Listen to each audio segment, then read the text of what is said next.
14 சங்கீதம்.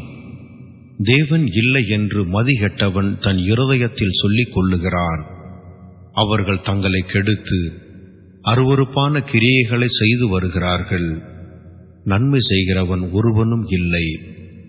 தேவனை தேடுகிற உணர்வுள்ளவன் உண்டோ என்று பார்க்க கர்த்தர் பரலோகத்தில் இருந்து மனு புத்திரரை கண்ணோக்கினார்.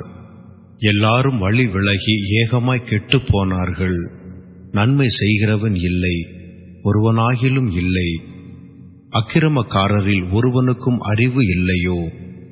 அப்பத்தை பட்சிக்கிறது போல என் ஜனத்தை பட்சிக்கிறார்களே. அவர்கள் கர்த்தரை தொழுது கொள்ளுகிறதில்லை. அங்கே அவர்கள் மிகவும் பயந்தார்கள். தேவன் நீதிமானுடைய சந்ததியோடு இருக்கிறாரே. சிறுமைப்பட்டவனுக்கு கர்த்தர் அடைக்கலமாய் இருக்கிறார் என்று சொல்லி நீங்கள் அவனுடைய ஆலோசனையை அலட்சியம் பண்ணினீர்கள். சீயோனிலிருந்து இஸ்ரவேலுக்கு ரட்சிப்பு வருவதாக. கர்த்தர் தம்முடைய ஜனத்தின் சிறையிருப்பை திருப்பும் போது யாக்கோபுக்கு களிப்பும் இஸ்ரவேலுக்கு மகிழ்ச்சியும் உண்டாகும்.